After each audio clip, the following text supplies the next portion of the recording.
here. Okay, so welcome. This week's Parsha is Parshas Vayigash. And this week, I just want to introduce this. The Sikha that we're learning is Parshas Vayigash, Zayin Teves Tafshanan Beis, which was a short while before the Rebbe had his stroke. And I want to, I guess, invite you all to listen to the words of the Sikha and what the Rebbe is speaking directly to you in this time, because as much as the Rebbe is saying, then the Rebbe said that we're in the last moments of Golus, which means that all this time we were in the last moments of Golus, and we're still in that space in many ways, and there's a lot of direction that we're going to be able to get. So some of it I might be able to understand and share with you, and some of it I'm sure that you'll hear without me telling you, because it's directly from what the Rebbe is saying without. And my introduction to this class today would be listen, with your mind, obviously, but really listen with your heart and see what messages you are personally getting today. Zayin Teves. Oh, actually, the Sikha was given on Zayin Teves. Zayin Teves today, and I'd love to hear what that is. So here,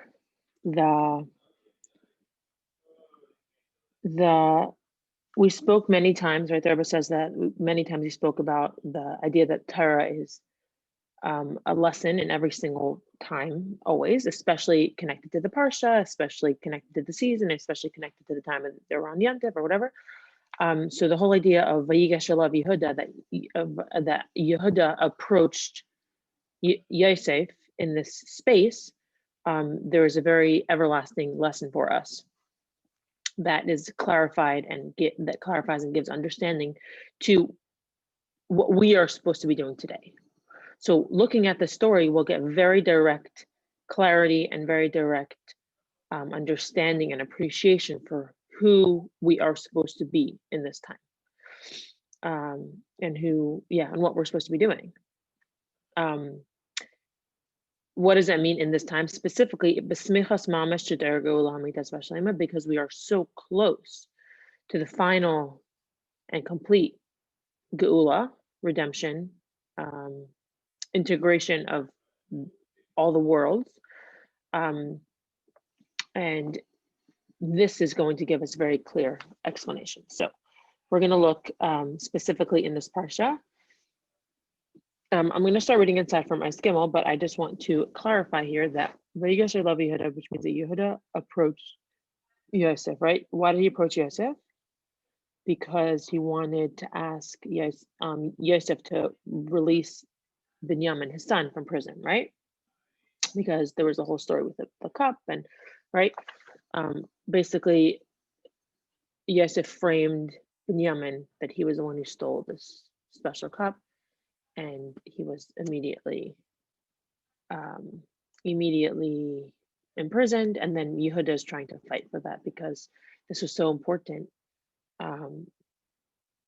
that Binyamin, Yaakov's youngest son, the only thing he had left of his beloved wife Rochel, is specifically important, and everything was on the line for Yehuda, literally at his knees begging Yosef to release Binyamin. Okay, and then at the same time, we're talking in this week's Parsha, in this week's Haftorah, we speak about the what's going to happen, the nevuah that Vayemer bi Adoni Yidaber na Av. Oh no, sorry, I'm reading the wrong thing. This is Yehuda. Yehuda is basically literally at his knees. Vayemer bi Adoni, please, my master, Yidaber na Avdacha. Your servant is speaking. Ki kamech Kapari, because you are like Pari. You are such a powerful force to be reckoned with. You are just like Pari. You have so much power, and you are like a king. And right in the Sinai say, I'll call Artisheim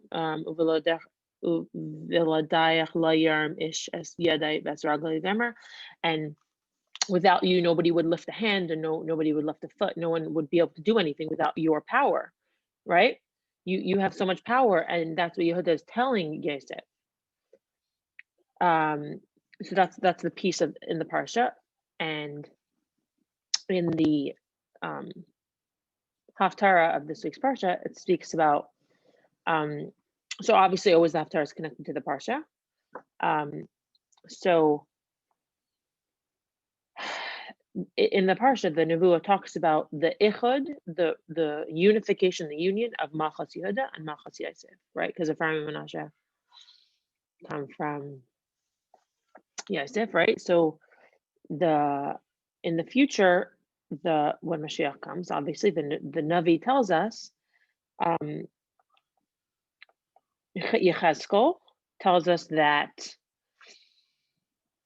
in the future, Malchus Yehuda and Malchus Yosef will be joined together again. So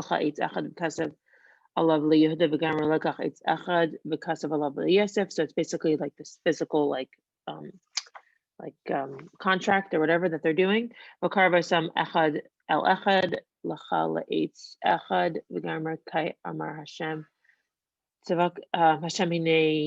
ani loikeach as b'nei Yisrael mi bein hagayim asher halchu sham v'kibatzti asam seven v'gamer v'asisi asam hagay echad v'gamer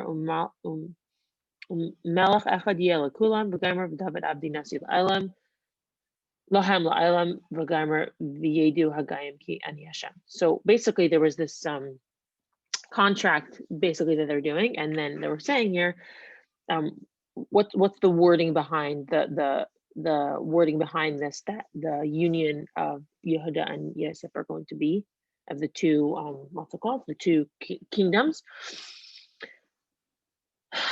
What is Hashem is taking every single Jew from all, like collecting them from all over the world, from among all the Goyim, from among the entire world, and I'm going to make one nation, one king for all of them, and that's going to be David, right? And that David's going to be the king forever and ever, and everyone's going to know that I'm Hashem.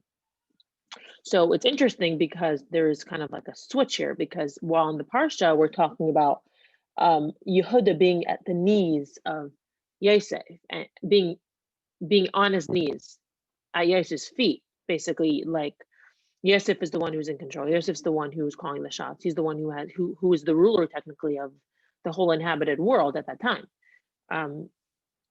And Yehuda is basically begging him for mercy on behalf of his father and behalf of his brother.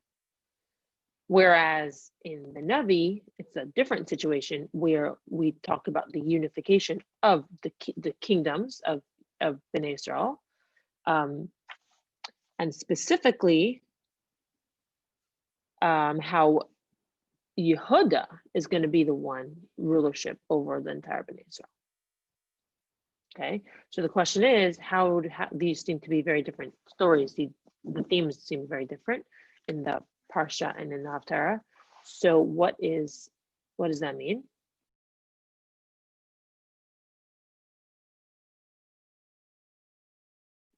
I'm back. Can you hear me? Okay, I hope you can. Okay. Okay, so I'm going to start reading Eis Gimel. We're going to start with answering the question about what. Can you hear me now? How about now?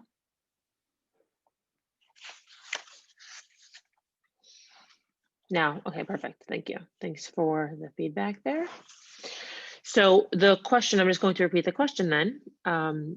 Number one, it's just a very simple question. The theme of the Parsha is where Yosef is basically in control and Yehuda is begging Yosef for mercy. And then in the Haftarah, it talks about when in the future, the the Bnei Israel are going to be unified under one nation, under one kingdom, which is going to be the kingdom of Yehuda, the kingdom of David, right?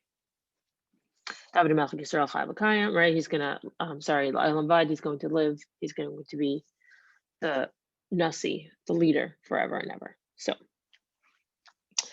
wat men verstehen behektem bir hashechas von Tchilas haparsha mit siyuma, können wir doen klar pamim as al pi haklal na'ait seifen betchilas and betchilas b'seifen is da hashechas miuchadas tchilas b'seifen parsha. So we have to understand, first of all, the beginning of the parsha talks about one thing, the end of the parsha talks about something else, and we know that the general rule is that the end is connected to the beginning, and the beginning is connected to the end. So we're going to look at the beginning. We're going to look at the beginning and the end of the parsha. The beginning of the parsha is V'yigash Elav Yehuda, right? This whole conversation that we mentioned, and then let's look at the end of the parsha, and hopefully you'll be able to get some clarity. Was euch in dem darf man hasbar b'siyam haparsha steht v'yeshev Yisrael beretz Mitzrayim beretz Goshen v'yachazu by v'yifru v'yirbu ma'id. So what does it say at the end of the parsha? Right, Yisrael, Yaakov, settled in Eretz Yisrael. I mean, not Eretz Yisrael, settled in the land of Mitzrayim, in the land of Goshen, and there they became very plentiful and grew as a great nation. Was das beweist Dach eifen Teike von Yaakov Vanav as a filo Zaindik in Eretz Yisrael. Was ist unter der Schlitte von Pari Melech Mitzrayim, sagt Pari Taiv Kol Eretz Yisrael Lachamhu. Und al pi sein Zivoy bakommen ze an Achuza b'meitiv haaretz. Uv eifen as vayechazu ba vayifru vayirbu ma'id. Okay, so the idea here is that this shows the power of Yaakov and his children, because even when they were under the rulership and under the control, the complete control of, Mitzrayim, of Pari, which really was a type of totalitarian government, right, where he really had full control over everything as a king, and in that space of being under such strong control, and what's it called? They what does Pari tell them? Pari tells them that the good of the land, which means that the goodness of this whole land is for you. So what does that mean? They chose the best part of the land, a chunk of the best part of the land, which was Goshen, and in that place they grew and multiplied and became stronger in Ma'id to a very, very, very great extent. And then, but if you look at the da Kegen Vayigash Elav Yehuda b'tchilas haparsha angestreichend ad Yehuda ve'achav seinen in amatzav yared v'sei darfen ankommen zu beten zech bei Yosefen. Zendik as is der Balabais of ganz Eretz Yisrael and Eder had Taida Yosef Alachav Punkt verkehrt wieder Techem B'siyam Parsha. So basically the beginning of the Parsha is the exact opposite. What's the exact opposite? That, like we mentioned before, that Yehuda approaches Yosef in a very desperate plea, right? Very, very, very vulnerable, very very desperate, that that he was in a terrible state with his brother Binyamin, that he wanted him to be freed, and he had to come and approach in such a degrading way, begging for Yosef to do this for them. Because why did they have to? Because he was the ruler. He was in charge. He was the CEO. He was the CFO. He was the one who called the shots. So this is obviously before Yosef told them that he was his brother. But until the point that he told them he was his brother, there was this incredible control and this incredible desperation and this lack of self-leadership, I guess, because Yosef basically 100% called the shots, and that was a very difficult thing for them to deal with. So and then so that's how we started the parsha, where it's like this crazy, this, I'm just gonna use the word desperate again. I know I used it before. Compared to the end of the parsha, where the Bnei Israel, Bnei Israel, which means Yaakov and his children, really flourished in this space of Mitzrayim. So we're going to answer this question right away. How? So we started out with the question of how the theme of the parsha and how the theme of the Haftorah line up, because they don't seem to line up. And then we came up, and to answer that question, we came up with another question: how could it be the beginning of the parsha and the end of the parsha? The beginning of the parsha, where the Shvatim seem to be very much at the bottom of the story, and then here at the end they're very much at the top and have a lot of power and growth, and what's it called? Like the trajectory seemed to really have turned around. So we're gonna answer that question: how? Afopi was es zet eis ba hashkafa Rishina as Hagashat Yehuda Yosef badait dem taika von Yosef als affair of Eretz Yisrael und wie Yehuda darf zu ihm ankommen b'shas betracht sich aber in dem Rein zet men as Yehuda hat sich da geführt mit an eiser gewöhnlicher Breitkeit und Teig. Okay, even though it seems like, so this is quite incredible, even though it seems like at first glance, the fact Yehuda coming close to Yosef shows and expresses the strength of Yosef as the leader of Mitzrayim, and how Yehuda is at his knees. But if you look at it a little bit deeper, and you kind of uncover some of the layers and get into more of the meat of the issue, you can actually see that Yehuda is the one who's really controlling this whole situation, and he's really like with an incredible abundant mindset. He's here and he's carrying this whole story, and he's the one who's really, behind the scenes and in front of the scenes, really like deciding what's going on from a very abundant perspective and approach. So what is that? Yosef is demot given als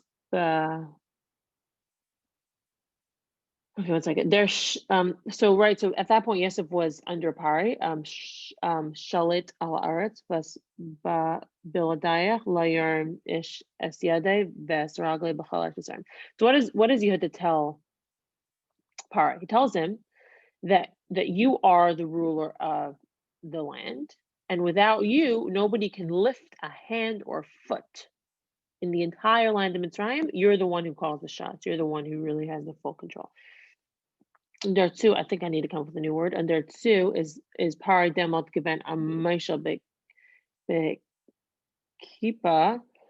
On Yosef is kamay kapari.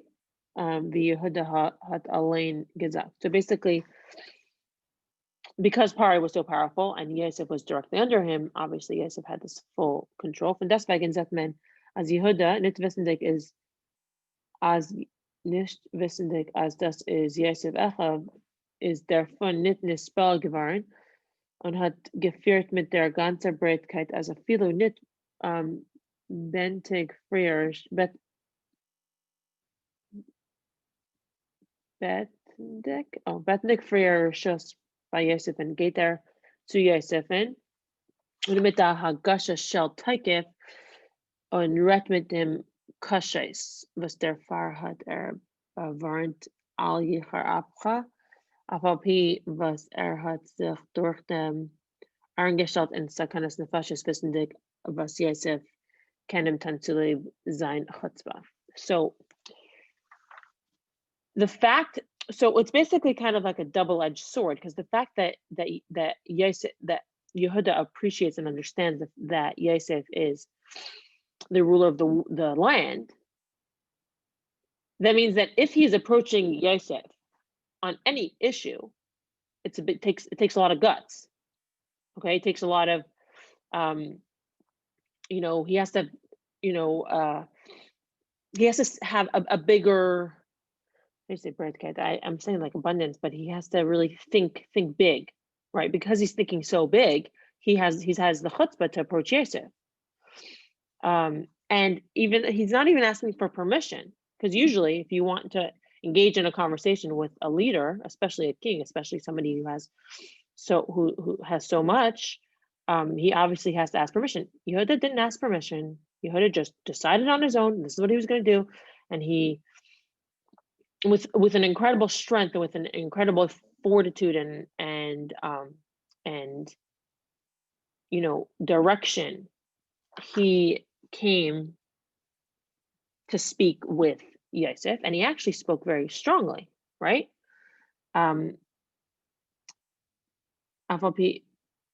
So he spoke very strongly, and obviously because of all those things, he's putting himself in danger. He's putting his life in danger, because with this type of chutzpah, that's it. That's danger of life.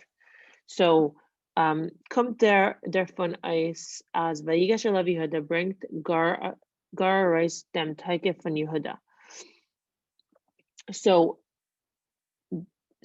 after what we just discussed, we can see that Vayigash Elav Yehuda brings out an incredible power in Yehuda.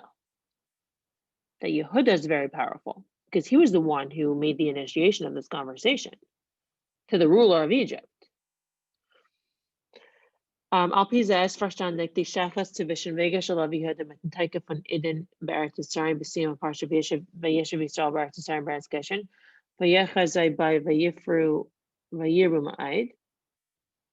So that's why we understand the connection between Vayigash Elav Yehuda with the strength of the Bnei Yisrael on the end of the parsha, that they were really able to expand and really spread out and really become very strong in this time, in this land. Aliyah von Yehuda in the Haftorah v'David Avdi Nasi lahem la'ela me'enu digmasa dirkza as ice in the Taika from Vayigash Elav Yehuda. So the two pieces at the end of the parsha, speaking about the strength of the Bnei Yisrael in general, and the Haftarah that speaks about the strength for David Avdi Nasi lahem la'elam, that David, right, who's from the family of Yehuda, is going to have the strength, and he's going to be the king and the leader of Bnei Yisrael forever and ever. It does line up with the idea of Vayigash Elav Yehuda, because even though it seems like a desperate plea, it was really coming from a very, very, very strong place within Yehuda and within his expression of himself and what he was demanding, and obviously the needs that he was expressing, that his brother needs to be released. V'yeshleimer as der Teike von Vayigash Elav Yehuda hat gegeben der Kayach as der nach Zon Yaakov vanav ken yard sein in Mitzrayim in Azaifen. So even more than that, this strength that Yehuda expressed in this approach to Yosef is what gave the strength to Yaakov and his children to be able to come down to Mitzrayim in this type of way. Because Yehuda is the one who kind of showed them how this is how we're going to Mitzrayim. Yehuda was the first one to show how that strength looks. And then they came. I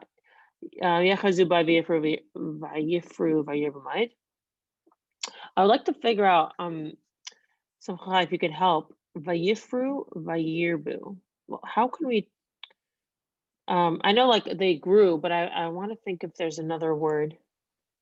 Well, Yifru is multiplied, right? Right. From Pru Revu. So multiplied. The Yirbu is they became great. No, from Rav, or great in numbers Great in and number. maybe great, right? Great in strength. Yeah. I think right, and in strength. Yeah. Thank you. I think I just want to look at like a thesaurus and see like some more words to just give us more like of a picture of what that looked like. But yeah, thank you. Und noch mehr, als das ist Hachana, was bringt zu der Matze von David Abdi Nasi Lahem Elam. And even more than that, not only did Yehuda give the strength for Yosef, not Yosef, for Yaakov and his family to have the strength to multiply and be strong and be in the land of Mitzrayim at that time. This is also preparation to the time in this universe when David will be the king forever, the leader forever. So it's this interaction of Yehuda approaching Yosef is an actual preparation for the times of Moshiach, when Yehuda will have, the family of Yehuda will have that leadership. Okay. We have a half. Okay, I think we'll do one more ice. Okay. Hey, der Inyan darf nach abir. So, okay, so that's a beautiful way to wrap things up, but obviously that's not the whole thing. There's much more to talk about, but Hani, the video just like stopped for the last thing that you said. So the last thing I heard you say was that the fact that Vaigash Elav Yehuda, that this was the opening, like the start and the strength, like the Netinas Koyach for the Jews to be strong, like in time of Golus. That I didn't hear. Yeah. The in times of Golus, and even more than that, this is a preparation for the time in the world when the family of Yehuda of David is going to be the leader forever, Lailam, which is when Moshiach comes. So it's not just a preparation for Golus, it's also a preparation for Geula, but it's also preparation for the final Geula. We're not only talking about, I mean, obviously there's many connections in Golus and Galacharain and all that. But yeah, the idea is that this is a preparation for the actual time here. So, okay, so we're going to continue in Hey, Hammer La'il Vegan and Taikif when Vegash Yehuda. So we're going to talk a little bit more about what does it mean, the strength of Vegash Yehuda. Is Dachgeven der what does Hey Kuf Samach Dalet mean?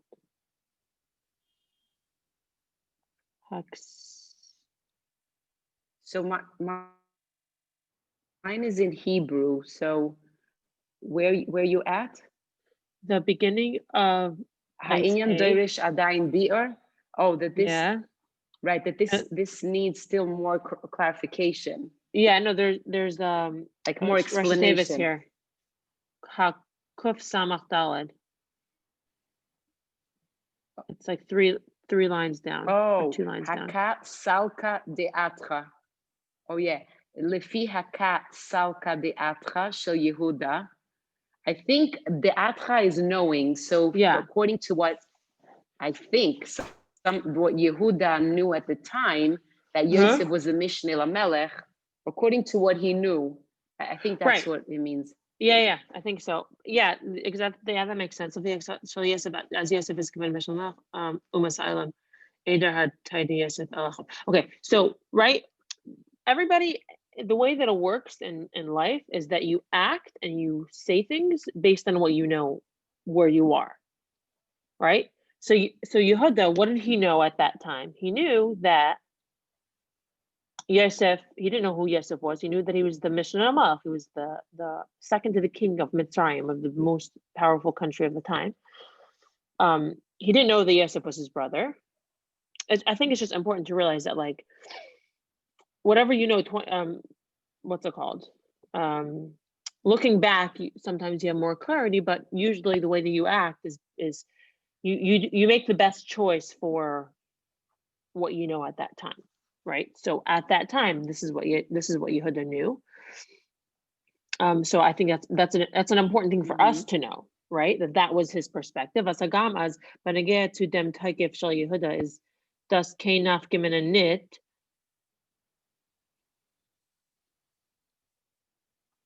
Aber la'achrei was is niskal gavarin as das is Yosef is lefi amitis ha'anyanim darf man schein lachar nit ankommen zu dem taikif von Yehuda bichdei uftan vayechazu by the Gaimar. So the fact that Yehuda came with such strength,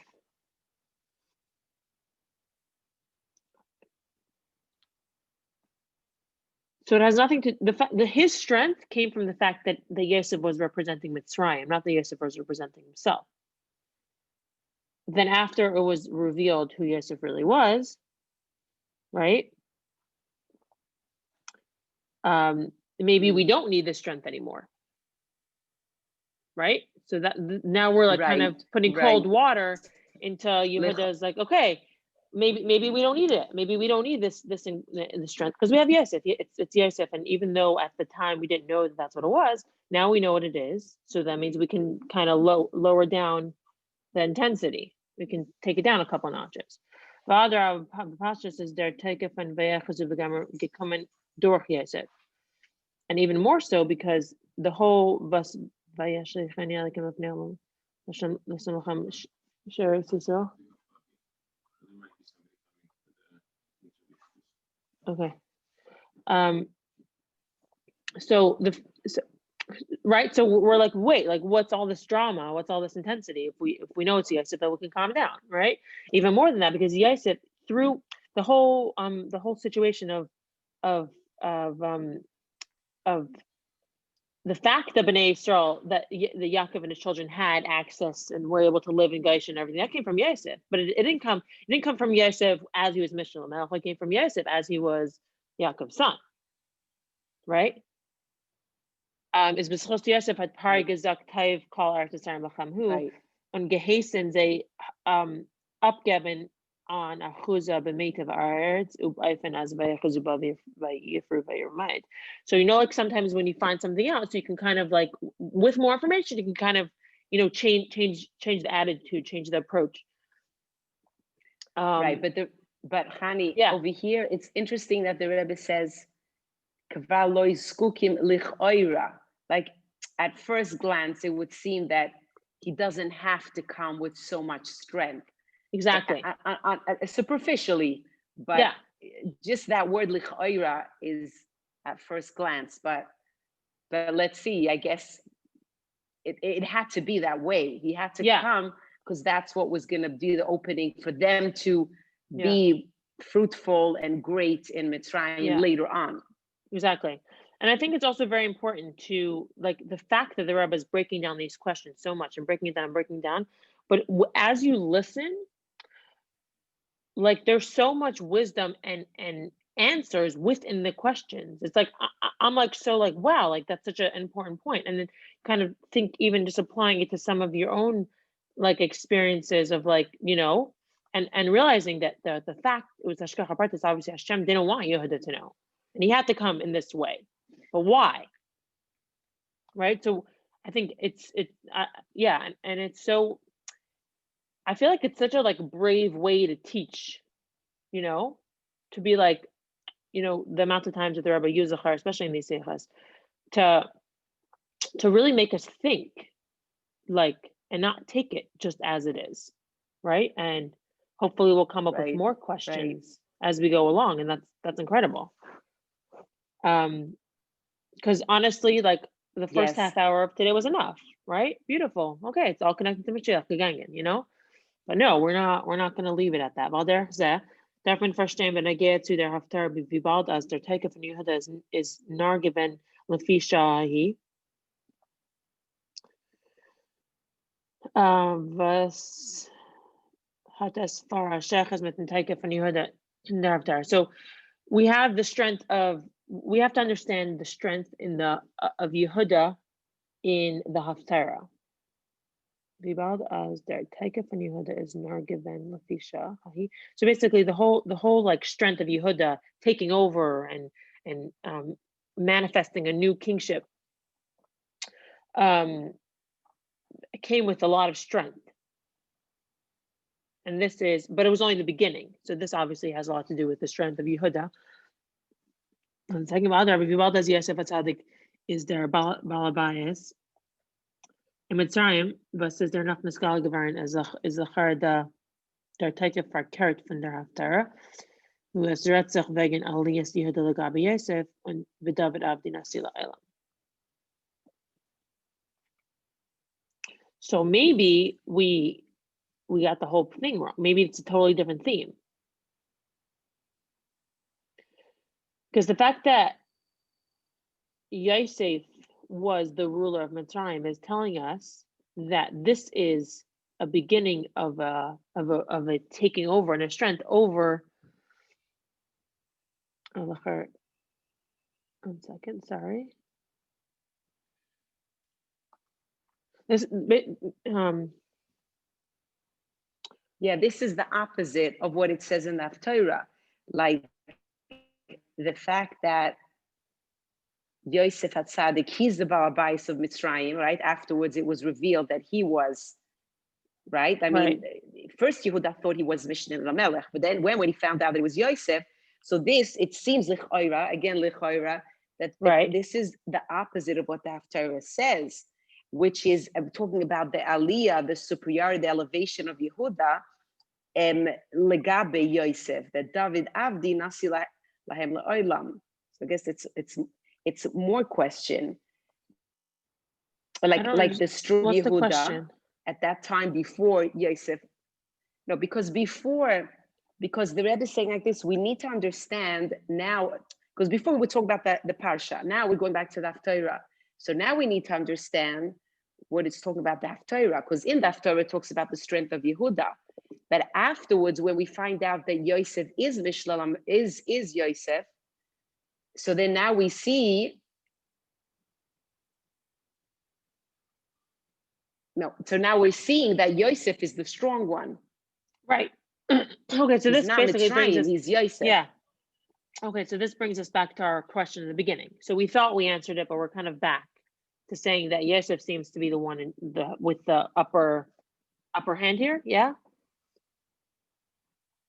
Right. Yeah, I think so. That's what it says in the Haftorah. The Haftorah says that Yehuda is the strong one. Right, and here in the Parsha, Yosef is clearly the strong one, even though Yehuda approached him with a lot of strength. Yosef is still the one with the upper hand. The Signan Achar, Lefia Mitasan Yanim, as Yosef Atzadik is their Sholit, Al Haaretz, bringen Aris Yosef, Alain, der Taike von Eden Bertesheim, und Demot, darf man Eif dem nicht ankommen zu dem Taike von Vegash Yehuda. So, Lefia Mitasan Yanim, so like according to what's really happening, Yosef is the ruler of the land. So Yosef is the one who single-handedly brings the strength of Bnei Yisrael in Eretz Yisrael, in Mitzrayim, right? And Demot Darfman, I've nit ankom to take a Yehuda. We don't even need Yehuda's input, right? So it's what we were saying before. It's a strengthening the question.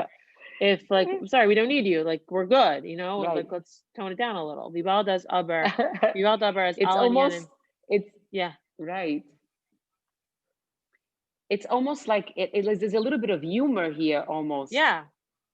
It's so genius that there's a little humor when something is so genius, if we could say that, to say that about the Rebbe, the Rebbe's teachings, but I'm saying, it's like, okay, so we see that Yehuda is approaching it, and then the Rebbe says, but really, Vayigash Lav Yehuda is showing the strength of Yosef. So we don't really need all this strength of Yehuda because Yosef is also the Yidden.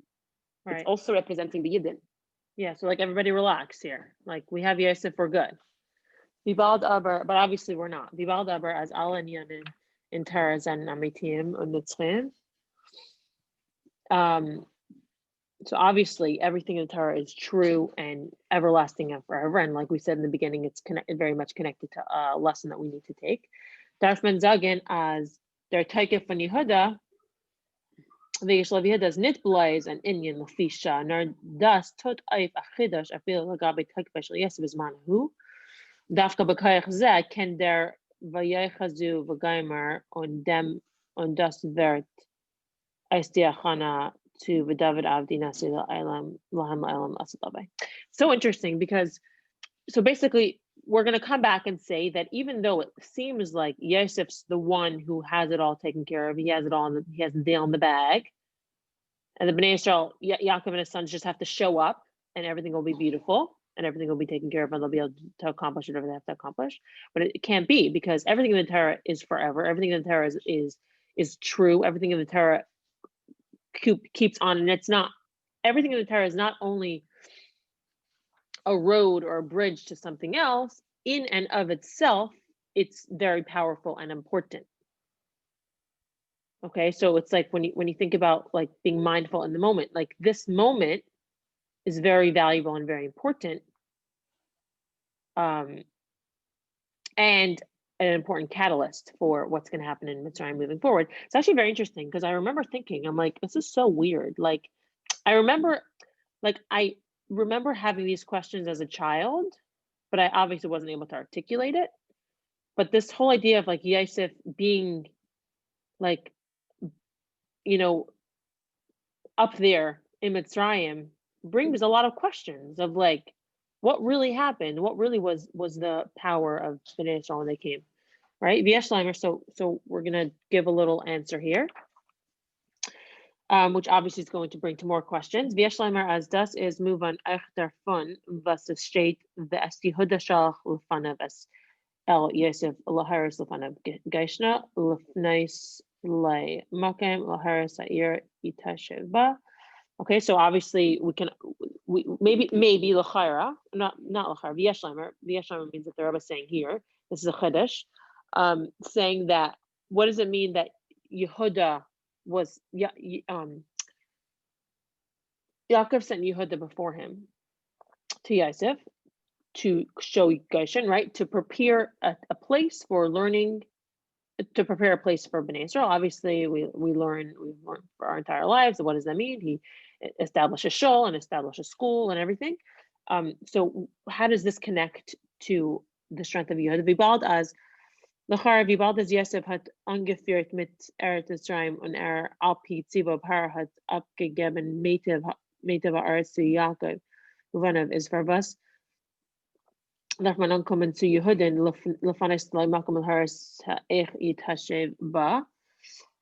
Is there fun move on as Dafka der Teike von Yehuda hat das bekayach zu Aftan, right? So we're kind of back to the thing, like the same question, like Yehuda, like it keeps on coming up, right? I think it's important to, and it's also just bringing such clarity to me of like the types of questions that keep on coming up, and it's going, and you know, in the past, 20 minutes, the same question came up in so many different ways. So we're back to this question in a different way. Yehuda came to set up a Jewish infrastructure in Goshen, but Yosef was already in Mitzrayim, right? Yosef already chose the best part of Mitzrayim, Goshen, for Bnei Yisrael to live, right? So what is Yehuda? What's Yehuda bringing to the table of setting up, right? Like what does Yehuda bring extra? So obviously we have to know that, and because this question is here, is telling us that the strength of Yehuda was needed to be able to accomplish this establishment of a Jewish community in Mitzrayim. It couldn't have been done through Yosef. How do we know that it couldn't have been done through Yosef? Because it wasn't. It was done through Yehuda.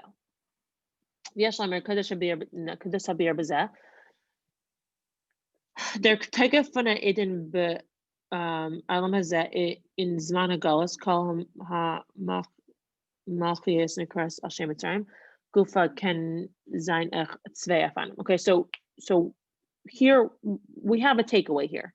Okay, an initial takeaway which is what we're going to end off with. There's obviously many, many, many more takeaways as we continue the Sikha. But today we're going to end up with this takeaway that every single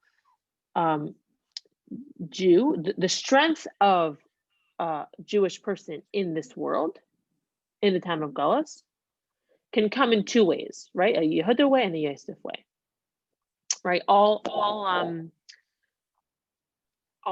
like, right, Mitzrayim equals Golus. Mitzrayim equals any land that Bnei Yisrael live in. So what are the two ways? One, Zayin Taikif is Nar Vifos is Meglach Light Diklam von Chukei Tava on Hanhagas Elam on Al Derech Zeh is in Zman Hagalas like the Medidas Val Gvalas Magalas Chukei Medina V'Ketz Bezak. So one of them, one type of strength is only to within the confines, within the rules of the land, right? Within the Constitution, right? Within if you think about can it be basically within the capabilities of what's possible, right? Whether that's a financial, political thing, or whether that's something that's culturally acceptable, or something that is socially acceptable, or and of course law abiding. So it has to be within, when you think about like the Supreme Court of the United States, like they're the ones who are the ones who decide what the Constitution means in a case by case. So this is basically like that. Like it's basically according to the Supreme Court of the United States. So if it's something that could fit in there, then, or that's just one example politically, but we can also talk about socially or economically or anything else within the umbrella of capitalism or whatever. I mean, I'm just talking about America because I live here, but the idea is, or right, as in like speaking to your elected officials or whatever, like these things that are within the rules of how things run, or even things that people is acceptable, right?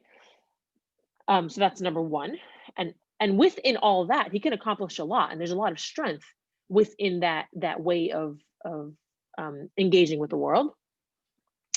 And then there's another way to engage, another strength.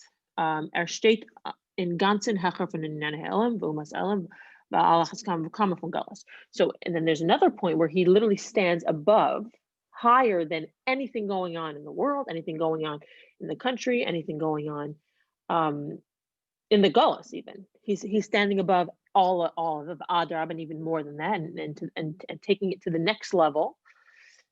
Fiert mit Zeh on mit Taikif, and even like, and in addition to standing above, he's also leading them.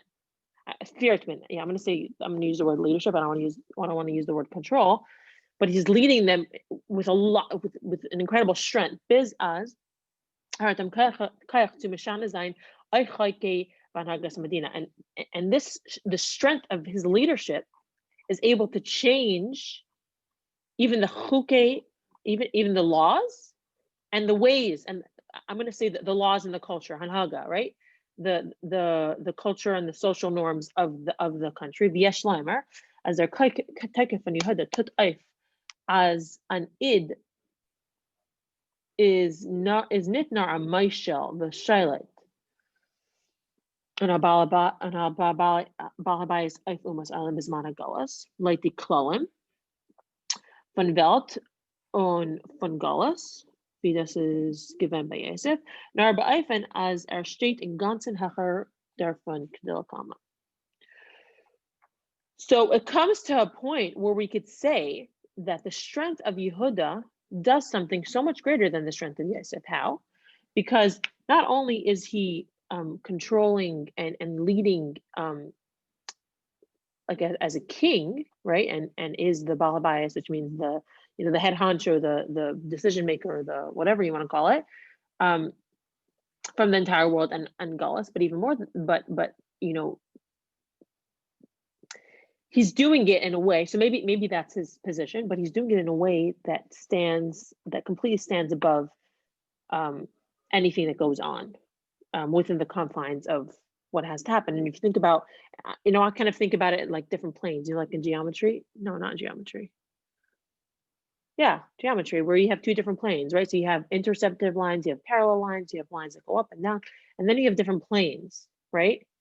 So it's almost like Yosef was playing by the rules, even though the fact that he made it to that position is absolutely crazy. And that's totally above any rules, but it still was within the confines of what it looks like, right? What the rules are, right? He's still playing by the rules, even though it didn't make sense. And even though he won all of them, he passed everything. But Yehuda was not playing by the rules. He had the chutzpah to come and approach the Mishloach Melech of Mitzrayim. Like, it's crazy. Who did you think he was? Right? Right. Reminds me of the chutzpah that it says that the children are going to be so chutzpahdik, like before Moshiach. Like, they're just going to challenge their parents and they're going to say, no, this is not how I do it. This is not how I see it. It's like almost like that gave us the strength to do that. And so many children are becoming whatever, Bali Tshuva, and their parents, whatever, didn't raise them like that or whatever. I don't know. It's already going on for many years, but. Yeah, no, wow. Absolutely. And it's also like the idea of, you think about, how specifically in America and other countries, how so many of these cultural norms are changing for the better and for the worse, where people really are questioning, the norms, right? They're questioning certain laws, they're questioning certain, and a lot of it could be coming from a bad place, but the idea of it is so important to be able to access and be able to take advantage that the world is shifting and everyone's experiencing it in their own way, and we have the power to experience it way above. So you can kind of look at that for like a little bit of like, not inspiration, but like, oh, like it's possible, but it's like way, way, way more than that. Yeah. And I just know for myself, the kinds of things that like I say I want, or a lot of it are things that I know that I could get within a certain, like I know, what the rules are. So I'm like, hey, I want that. Meanwhile, it's not what I want. I want something that I think I can't get. Right. So I'm not going to say that. I'm not going to put myself out there in that way of being like, oh, I want that, but I know it's not possible. I could say that I want, so I'm not even going to say it, but who cares? Like, even if it doesn't follow any rules, I can still express what I want and what I want to go after, and express it with that type of strength. Even something like this, like starting to and teach. The Rebbe is saying that. Yeah. Yes, the Rebbe is giving you the validation. He's saying you're going with the strength of Yehuda because you're not following the norm, the status quo, just the boring, rules of what, you're like the site that you have, right? Dare to differentiate. It's like, it's a daring. It's exactly, this is you, the Rebbe still, this is exactly your website, like dare to differentiate. This is what Yehuda did. He really, really spoke up. He really, really went against the rules. And that's what gave the strength. It's like the Rebbe is encouraging this. Oh, thank you. Wow. Okay, shameless plug. Check out daretodifferentiate.com.